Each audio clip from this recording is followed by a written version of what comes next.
ठीक नहीं होगा, चादर में संदेश ठीक जाएगा।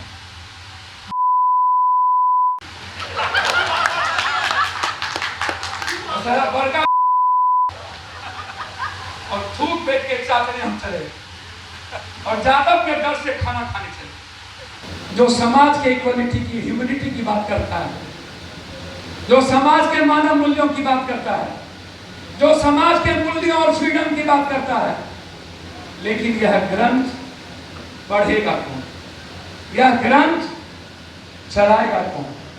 Who is the person in India? Who is the name of India?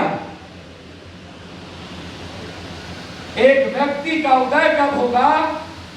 जब इस संविधान को अक्षर से आत्मसात करके भारत जब 90% गरीब होगा, उस वक्त इस दर्शन को आम आदमी के लिए जिंदा किया जाएगा। और याद रखिएगा आप लोग, नरेंद्र मोदी वो जीवन नहीं है। ये वर्ल्ड के हिस्ट्री में आरएसएस कहीं दूसरे जगह से गायब हो रहा है। और सुनिए क्यों लोकतंत्र बचाओ। इस बार ये 40% 2/3 मेजोरिटी से ज्यादा ये चुनाव जीतना चाहता है। क्यों जीतना चाहता है पता है? संविधान बदलने के लिए उसको 2/3 मेजोरिटी। और यदि ये जीत गया 2/3 मेजोरिटी, याद रखिएगा, ना ड्राइवर के लाग रहिएगा, ना चपरासी और के लाइफ बचिएगा। बस एक ही संविधान था, चादर कुर्मी कोड़ी, सामाजिक न्याय का सबसे बड़ा पुरोधा निषाद मल्लाह, दुनिया चंद्रवंशी, कहार कुम्हार, सौर तेली चौधरी, कराट पासवान, राम भूमिहार, डोम नहीं। क्या ओबीसी में सिर्फ ये 3 जाति है? क्या बाबा साहब अम्बेडकर ने यही बताया था? क्या जादव लाठी नहीं उठाते थे पासवान पे? क्या जादव लाठी नहीं उठाते थे कुम्हार पे?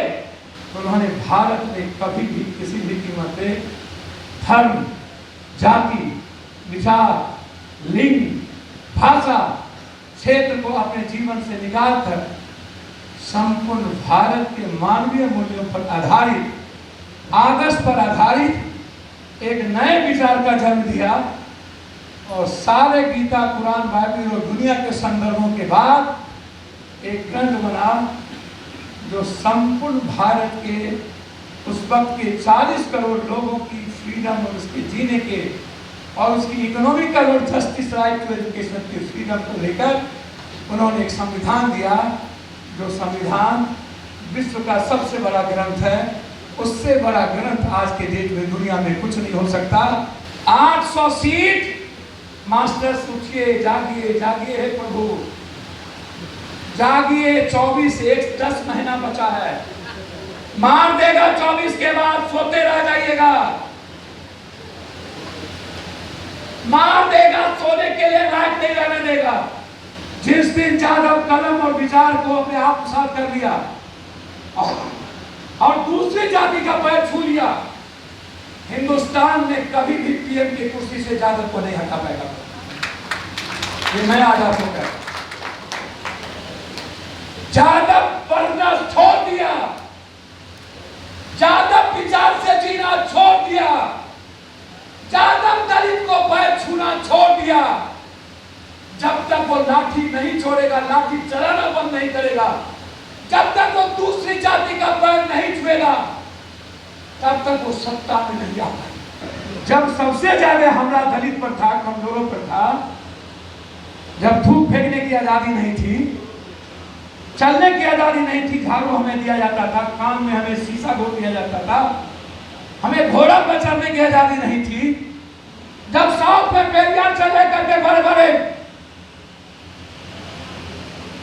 सबसे बड़ी लड़ाई हुआ करता था, तब एक नायक पैदा हुआ जिसके मन पर अपनी जाति, धर्म और व्यवस्था का असर नहीं पड़ा, जिसने अनगिनत पीड़ा देखी, जिसने अनगिनत दर्द देखे, जिसने अनगिनत यातनाएं देखी, जिसने अनगिनत अपने सामने में अपने मां पर हमला देखा, उस सारे हमले और अनगिनत यातनाओं के बाद जब उसको जस्टिस को लिखने और देने की बारी आई तो उन्होंने भारत में कभी भी किसी भी कीमत पे धर्म, जाति, विचार, लिंग, भाषा, क्षेत्र को अपने जीवन से निकालकर संपूर्ण भारत के मानवीय मूल्यों पर आधारित, आदर्श पर आधारित एक नए विचार का जन्म दिया और सारे गीता, कुरान, बाइबल और दुनिया के संदर्भों के बाद एक ग्रंथ बना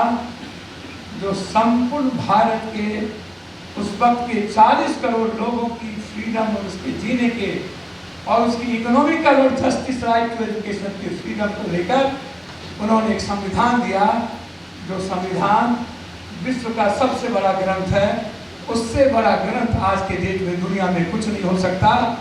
यानी महात्मा गांधी की पूजा होगी, सुभाष चंद्र बोस और भगत सिंह यदि हमारे देश के सबसे हीरो हो सकते हैं, चंद्रशेखर आजाद, बिस्मिल, बटुकेश्वर दत्त, तो याद रखिएगा उस सदी का सबसे बड़ा नायक के पंक्ति में बाबा साहब अम्बेडकर सबसे ऊपर की खड़ा है।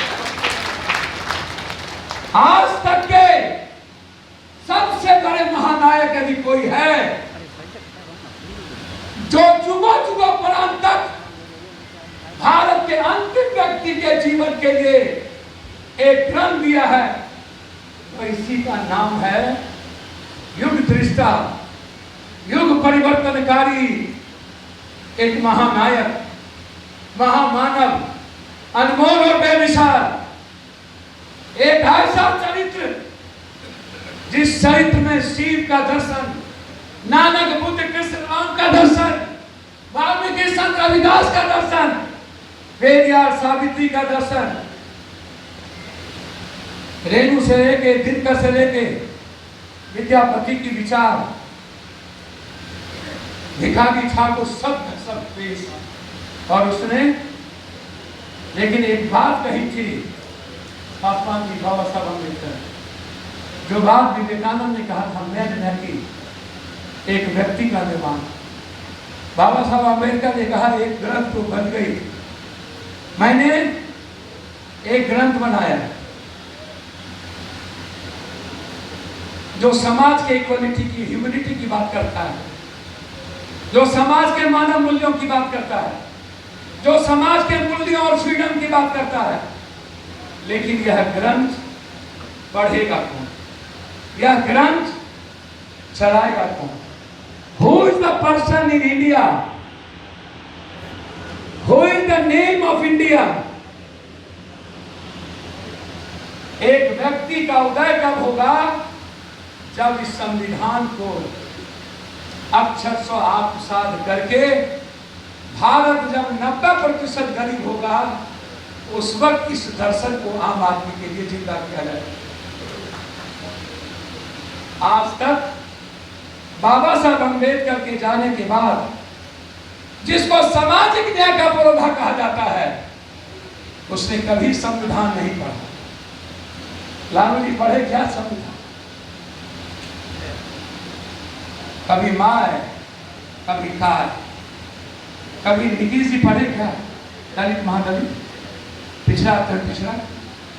रामविलास जी पढ़े क्या? पासवान और गैर पासवान। कौन पढ़ा संविधान? बस एक ही संविधान था, 52 भूमिहार राजपूत को बढ़िया, बस एक ही संविधान था। जादव, कुर्मी, कोयली, सामाजिक न्याय का सबसे बड़ा पुरोधा निषाद, मल्लाह, दुनिया, चंद्रवंशी, कहार, कुम्हार, सौर, तेली, चौधरी, कराट, पासवान, राम, भूमिहार, डोम नहीं। क्या ओबीसी वेस्टर्न गेट नहीं जाती है? क्या बाबा साहब अम्बेडकर ने यही बताया था? क्या जादव लाठी नहीं उठाते हैं पासवान पे? क्या जादव लाठी नहीं उठाते हैं कुम्हार पे? ये हमारी कलम की क्रांति की बात कर रहे थे। वो जादव, जादव को कलम से मतलब है, कोड़ी को कलम से मतलब है। छोड़ दीजिए भूमिहार राजपूत। जिस दिन जादव कलम और विचार को अपने आप साथ कर लिया और दूसरी जाति का पैर छू लिया। हिंदुस्तान में कभी भी पीएम की कुर्सी से यादव को नहीं हटा पाएगा। ये मैं आज आपको कह रहा हूं। यादव पढ़ना छोड़ दिया, यादव विचार से जीना छोड़ दिया, यादव दलित को पैर छूना छोड़ दिया।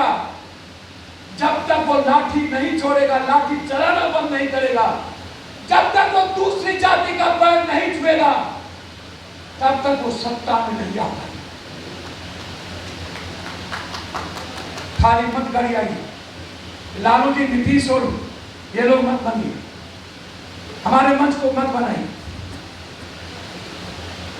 यादव इतिहास लिखता था और हिंदुस्तान के सदी से लेकर के आज तक गोलवंश और यादव और अत्यंत पिछड़ा समाज के लिए जिया है। यादवों का इतिहास सिर्फ दुनिया के लिए थी, अपने लिए नहीं। और आज मुट्ठी भर दलाल और अपराधी नेताओं ने यादव कोड़ी कुर्मी के इतिहास को अपने लिए बनाया और इस समाज पर उंगली उठने जो कभी राजपूत और भूमिहार समाज के लिए होता था, आज सबसे ज्यादा समाज में यादव के खिलाफ होता है। क्या गलत है मुखिया जी? बताइए ना, जो यादव है क्या संदेश यादव मुखिया? ये सही है या गलत है?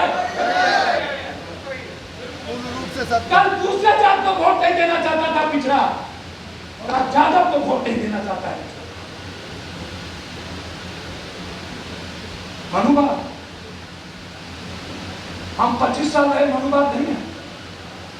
हमने कौन सा परिवर्तन कर दिया? मायावती मात्र 3% की क्षेत्र में आरक्षण दी, मात्र। जब आप 3% आरक्षण दे रहे थे तो किसने आपको 35% रोका? और याद रखिएगा आप लोग, नरेंद्र मोदी वो जीवन नहीं है। ये वर्ल्ड के हिस्ट्री में आरएसएस कई दूसरे जगह से गायब हो रहा है। और सुनिए क्यों लोकतंत्र बचाओ। इस बार ये 40%, 2/3 मेजोरिटी से ज्यादा ये चुनाव जीतना चाहता है। क्यों जीतना चाहता है पता है? संविधान बदलने के लिए उसको 2/3 मेजोरिटी चाहिए। और यदि ये जीत गया 2/3 मेजोरिटी, याद रखिएगा, ना ड्राइवर के लाग रहिएगा, ना चपरासी और के लाइफ बचिएगा। मार देगा आपको, खलासी बनने के लायक नहीं होंगे। 800 सीट, मास्टर्स उठिए, जागिए, जागिए हे प्रभु, जागिए। 24 एक 10 महीना बचा है, मार देगा 24 के बाद, सोते रह जाइएगा। मार देगा, सोने के लिए लायक नहीं रहने देगा। जागिए। 24 के बाद सबसे पहला हमला इसका क्या होगा?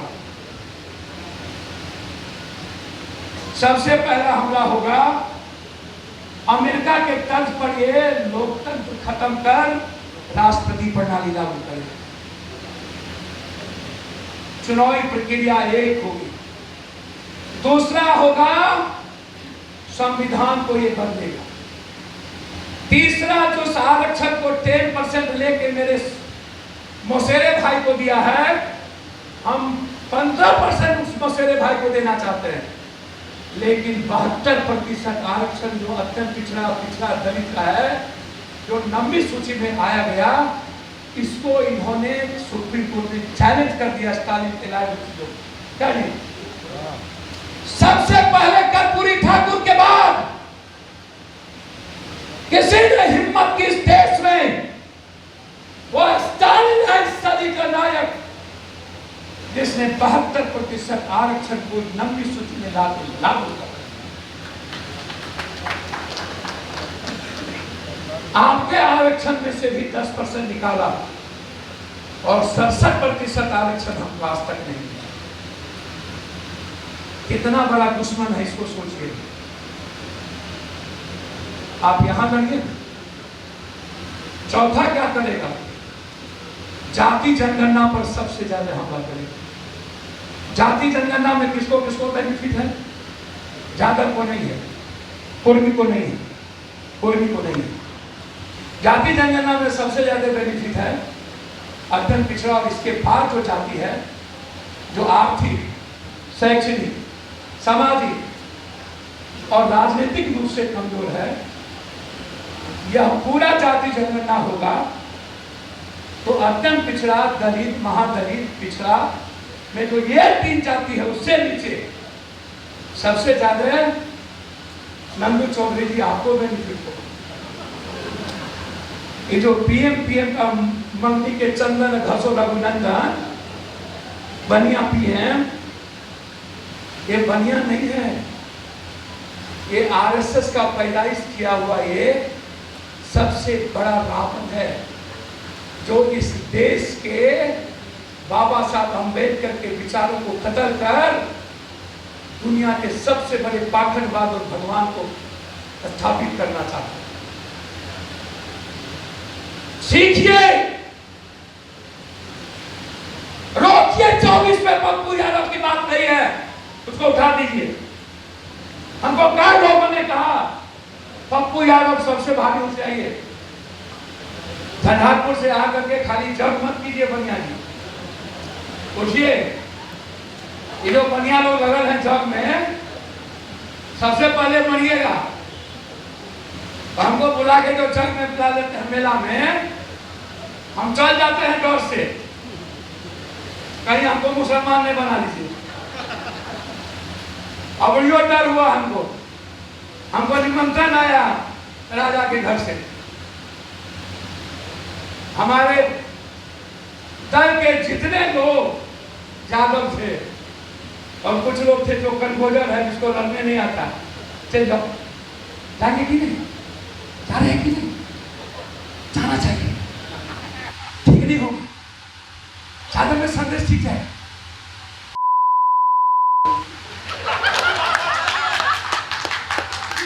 बड़का और थूक पेट के साथ हम चले और यादव के डर से खाना खाने चले।